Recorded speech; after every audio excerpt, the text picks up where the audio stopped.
Take a pit stop for all things NASCAR with the Four Tire Change podcast. Here is your host, Dawson Iserlo. It's the Four Tire Change podcast here on ESPN Southwest Louisiana. Welcome back into another playoff edition. Dawson Iserlo here with you. And man, really interesting first round of the playoffs. It comes to a close with the Bristol Night Race, which is one of those for me. It's circled on the calendar. It's one of my favorite events of the year. This year, maybe it didn't quite live up to its expectations, but all in all, we still did get some intriguing storylines down the stretch. Let's break them down. Okay, so it's the night race. It's Bristol. It's one of the crown jewel, events and tracks of the sport. I think, notes on just the race itself. I think these cars look so good in the night lighting, and it's why I think it's kind of a shame that we've kind of gotten away from more and more night races. I know that Sunday afternoon TV slot means a lot to NASCAR, but seeing these cars shine underneath the Bristol lights, to me, is just when the sport is at its best, and it's why the Daytona night race, I think, also looks so awesome on television, and everything kind of shines through. So that was just as good as ever on Saturday night. Bowman, man, what a run for Alex Bowman here. And I think we all kind of collectively, counted him out. Maybe not as a playoff driver. We knew he was going to be there. But as a championship contender, I think we had kind of counted Alex Bowman out of this thing. And he cruises. He runs up front early in this race, wins the pole first of all, leads a couple laps, and then runs up and clinches his spot in the next round before most other drivers had clinched. So did want to give Bowman a shout out. Maybe he factors in more than we kind of thought he did as you get into the round of 12 and beyond in this year's playoffs.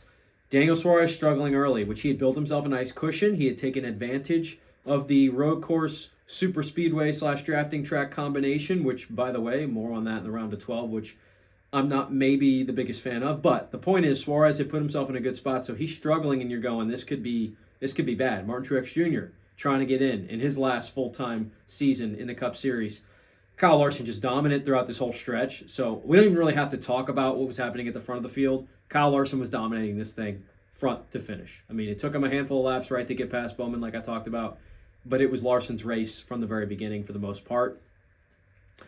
Denny Hamlin surviving throughout this process, right, getting himself some stage points. We knew he entered below the cut line, had some work to do. I thought he was going to get in pretty comfortably, and in the end, that ends up being the case, but he did have to battle, and there were certainly some moments when Truex is running well, right, that cut line's moving up further, and you're bringing Suarez back down in the mix, you're bringing Chase Briscoe back down into the mix, and then Truex just has the unfortunate thing, the penalty that sets him back, and all of a sudden he's towards the back of the pack. So that changed everything, right? That gave Suarez and Briscoe a lot of breathing room. That gave Hamlin breathing room because Truex drops below, and from there you're feeling pretty good about it. We knew Harrison Burton wasn't really going to factor in, right, unless he won the race, unless he had a surprising amount of speed. He did not. Brad Keselowski was kind of up against it as well. He didn't have the speed either. So those two were kind of out from the beginning. Then it was about Ty Gibbs, Martin Truex Jr., Denny Hamlin, Chase Briscoe. That group of cars, alongside, of course, Daniel Suarez, trying to fight for those last few spots, right? Austin Cindric put himself in a great spot. He was pretty much cruising into this thing. So as it goes on, there's nothing like, this was nothing like the first Bristol race. In the race that was in the daytime, we had all the tire stuff. We had the storylines galore, great racing, guys coming and going. This didn't look like that. There just wasn't a whole lot there. So I thought we got away with that because it was the playoffs and we had the playoff storylines to go on. But I know, people were not very satisfied with the way the racing looked at Bristol. And, because of how great Bristol normally is, I understand a lot of those complaints about this thing, So it is what it is. Suarez battles and survives. You saw he had the run-in with Eric Jones. There was the storylines there. Can he kind of keep it together and stay cool? He did. Chase Briscoe, I thought, did an awesome job getting the number 14 car out there. And those guys, find a way to move on. So now you enter this next round of the playoffs. Your four drivers that don't make it. Ty Gibbs, which, look, I think is a great season for Gibbs. He didn't have race winning speed often, didn't compete for race wins, but boy, did he get good finishes out of it. Makes the playoffs, has a decent showing there. He's in the, right in the mix, but can't quite get it done. Martin Truex Jr., unfortunate to see the career end, at least the full-time career, right? We know he's going to run Daytona. He's going to run some more races next year, but to see him not be able to compete for a championship, that 19 team just felt snake-bitten for the last 2-3 years, and unfortunately, it's another, early ending to his playoffs. Keselowski, still, I think a lot of progress with RFK Racing this year, but Keselowski bows out That comes, of course, after the week where Chris Buescher wins despite not being in the playoffs.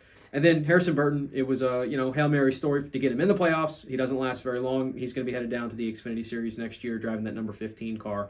So Burton is gone. So here's how we stand going to the round of 12. Larson is plus 39. Seabell plus 24. Tyler Reddick plus 20. So those three are the ones where you go, they can afford a bad race, right? They can afford a bad race within this next round and maybe survive it. When you talk about Talladega being in there, that's a lovely luxury to have, right? Then it's Byron plus 14, Blaney plus 11. Those drivers feel like, okay, if they don't have their best performance, maybe they finish 20th or something like that, they can come back from it.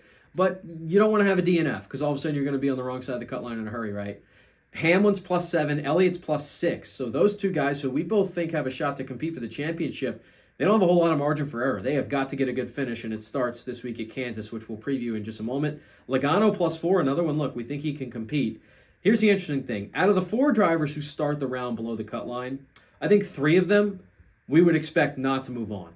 Austin Cindric, Daniel Suarez, Alex Bowman, Chase Briscoe are the 4 drivers. And really, I guess all 4. If you just wanted to talk about overall how the season's gone, what we think of these drivers, those 4 definitively lower than the other 8.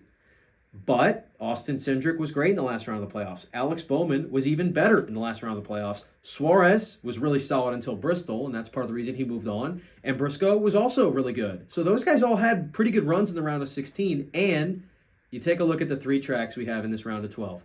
Kansas, okay, well, there you go. You're going to have to show some speed, right? So we think maybe those 4 cars will struggle outside of Bowman, who we know will have speed with Hendrick.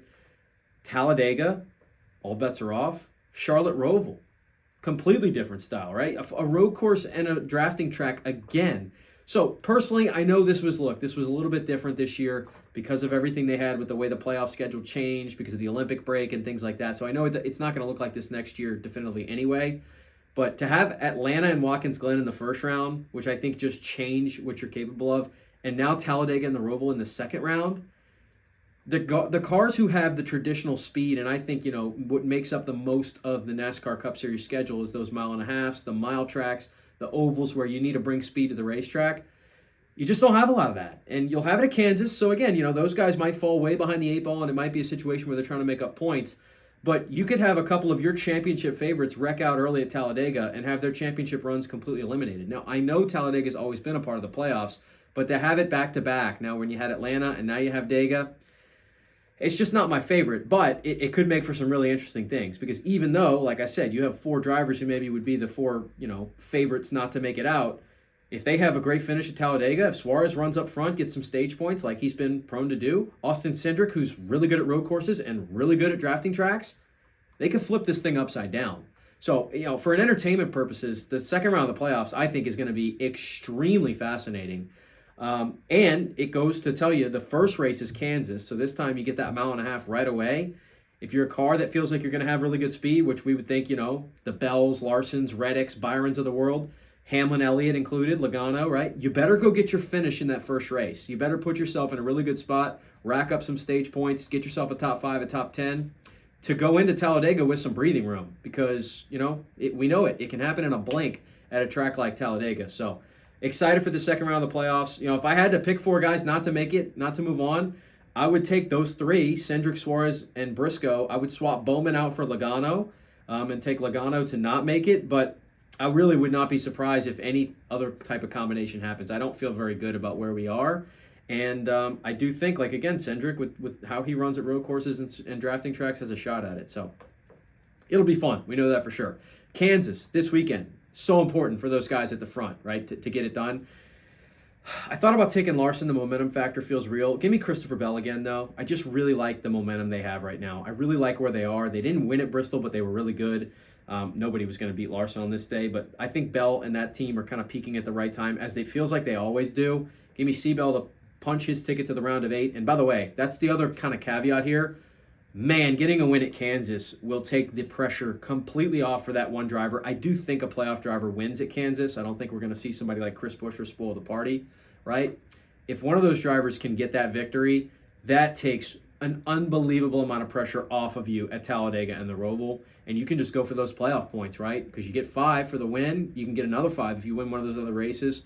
I'll pick Bell to do it, but I wouldn't be surprised if somebody in that top 5 or 6 of the playoff round going in gets the job done at Kansas. All right, that'll do it for this week's episode of Four Tire Change. Continue to like, comment, and subscribe if you haven't already. We've been having so much fun all year long, and the playoffs are only heating up even more. So thanks for tuning in. We'll see you next week.